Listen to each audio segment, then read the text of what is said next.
જય હિન્દ મિત્રો, સ્વાગત છે એક નવી માહિતી નવા વિડીયોની સાથે।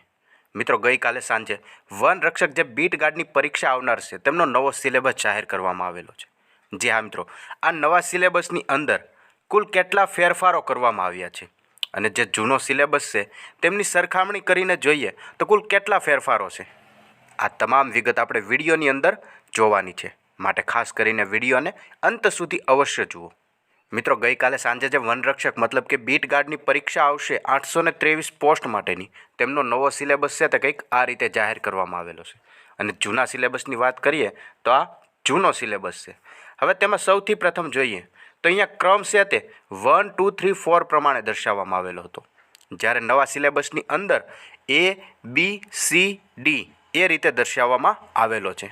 જ્યારે જૂના સિલેબસની અંદર માત્ર ને માત્ર અહીંયા તમને દર્શાવવામાં આવતું કે સામાન્ય જ્ઞાનની અંદર 25% પૂછવામાં આવશે, મતલબ કે 25 પ્રશ્નો છે તે સામાન્ય જ્ઞાનમાંથી પૂછવામાં આવશે। સામાન્ય જ્ઞાન વિભાગની અંદર કયા કયા ટોપિક આવરી લેવા તેમની કોઈ માહિતી નહોતી, પરંતુ નવા સિલેબસની અંદર આ તમામે તમામ અપડેટ આપેલી જ છે કે તમે અહીંયા જોઈ શકો છો। સામાન્ય જ્ઞાન વિભાગ 1ની અંદર જે 25% પૂછાવાનું છે, 25 પ્રશ્નો પૂછાવાના છે, તે ખાસ કરીને ઇતિહાસ, સાંસ્કૃતિક વારસો, ભારતીય બંધારણ અને રાજ્ય વ્યવસ્થા, ભૌતિક ભૂગોળ, ગુજરાતની ભૂગોળ। જ્યાં મિત્રો આવી રીતે સામાન્ય જ્ઞાનના એટલા ટોપિક લેવામાં આવેલા છે, મતલબ કે NCERT અને GCERTના જે પુસ્તકો છે તેમાંથી ખાસ કરીને સામાજિક વિજ્ઞાન આખું અહીંયા આવરી લેવામાં આવેલું છે।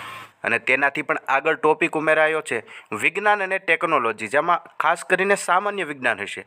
જ્યારે વિજ્ઞાન અને ટેકનોલોજીની વાત કરીએ તો ઇન્ફોર્મેશન એન્ડ કમ્યુનિકેશન ટેકનોલોજી તથા ગવર્નન્સ કાર્યક્રમો અને સેવાઓ અને ઉર્જાના જે પરંપરાગત અને બિનપરંપરાગત સ્ત્રોતો છે તેમની પણ માહિતી આવરી લેવામાં આવેલી છે।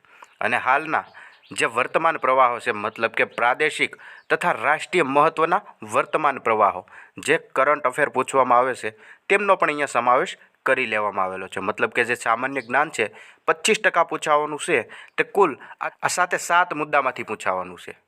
આ વાત થઈ માત્ર સામાન્ય જ્ઞાનની। તેના પછી 2 નંબરની ક્રમની અંદર જોઈએ તો આવે છે સામાન્ય ગણિત, જે બેઝિક મેથ છે તે લગભગ 12.5 માર્કનું પૂછાશે। 12.5 માર્ક મતલબ કે 12 અથવા તો 13 ક્વેશ્ચન છે તે બેઝિક મેથના હશે। તો બેઝિક મેથની અંદર કયા કયા ટોપિક છે જે નવા સિલેબસની અંદર આવરી લેવામાં આવ્યા, તો અહીંયા તમે જોઈ શકો છો બી વિભાગની અંદર સામાન્ય બૌદ્ધિક અને તાર્કિક ક્ષમતા, જેમાં તાર્કિક અને વિશ્લેષણ ક્ષમતા, સંખ્યાઓની શ્રેણી, સંકેત અને તેના ઉકેલો, ઘડિયાળ, કેલેન્ડર, ઉંમર સંબંધિતના પ્રશ્નો, ઘાત અને ઘાતાંક। જે મિત્રો આવી રીતે બેઝિક મેથ છે તે કંઈક આ રીતનું પૂછવામાં આવેલું છે, જેના તમામે તમામ ટોપિક અહીંયા દર્શાવવામાં આવેલા છે। તો આટલા ટોપિકમાંથી લગભગ 12 થી 13 પ્રશ્નો નીકળશે। તેમનાથી આગળ વાત કરીએ તો 3જા નંબરના ટોપિકની અંદર ગુજરાતી ભાષા પૂછવામાં આવશે, તે પણ 12 થી 13 પ્રશ્નો પૂછવામાં આવશે। તો ગુજરાતી ભાષાની અંદર તમે અહીંયા જોઈ શકો છો ભાષાકીય જ્ઞાન અથવા તો ગુજરાતી ભાષા, જેમને C વિભાગ દર્શાવેલો છે।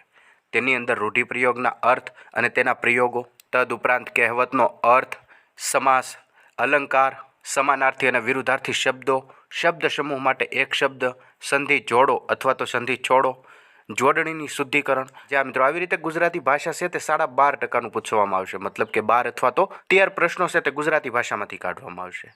અને વાત કરીએ ડી વિભાગની, તો ડી વિભાગની અંદર પર્યાવરણ દર્શાવવામાં આવેલું છે, જે 50% મતલબ કે 50 પ્રશ્નો પૂછવામાં આવશે। જે જૂના સિલેબસની અંદર કુદરતી પરિબળો જેવા કે પર્યાવરણ તથા ઇકોલોજી, વનસ્પતિ વિષયક જ્ઞાન, વન્યજીવ, જળ, જમીન, ઔષધિ, વનસ્પતિ, લાકડું તથા જે લાકડા આધારિત ઉદ્યોગો છે અને ભૂભૌગોલિક પરિબળો, આટલાની અંદરથી 50% ભારણ દર્શાવવામાં આવેલું હતું।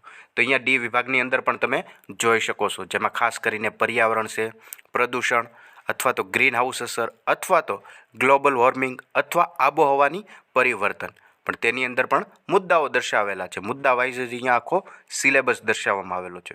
તદુપરાંત જંગલો, વન્ય સંપત્તિ અને વન્યજીવો, ભારતમાં અને ગુજરાતમાં જે જૈવ વિવિધતા અને સંરક્ષણ, વન અને પર્યાવરણને લગતી મહત્ત્વની સંસ્થાઓ જેવી કે રાષ્ટ્રીય હરિત પ્રાધિકરણ, વન અને પર્યાવરણ સંબંધિત ગુજરાત રાજ્યની વિવિધ સંસ્થાઓ, પર્યાવરણને લગતી વિવિધ આંતરરાષ્ટ્રીય સંસ્થાઓ હતી, અને છેલ્લે છે વન અને પર્યાવરણને લગતી વર્તમાન ઘટનાઓ, જે વન અને પર્યાવરણને લગતી કરંટ અફેર પણ પૂછવામાં આવશે. આવી રીતે 200 માર્કનું પેપર હશે અને 100 પ્રશ્નો પૂછવામાં આવશે. દરેક પ્રશ્ન દીઠ તમને 2 માર્ક મળવાપાત્ર થશે. જી હા મિત્રો, કંઈક આ રીતે નવો સિલેબસ છે તે જાહેર કરવામાં આવેલો છે. અને વાત કરીએ તો પરીક્ષા છે તે વન રક્ષકની પરીક્ષા ફેબ્રુઆરી મહિનાની અંદર લેવાશે. જોકે હજુ સુધી કોઈ તારીખ નથી જાહેર કરી કે ફેબ્રુઆરીની કઈ તારીખે લેવાશે. તે તારીખ પણ ટૂંક સમયમાં જાહેર થઈ શકે છે.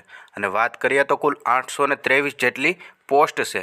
823 જેટલી પોસ્ટ માટે લગભગ 4,18,000 જેટલા ઉમેદવાર મિત્રો છે તે આ એક્ઝામ આપશે. અને એક્ઝામ છે તે સંપૂર્ણપણે પેપરલેસ રહેશે.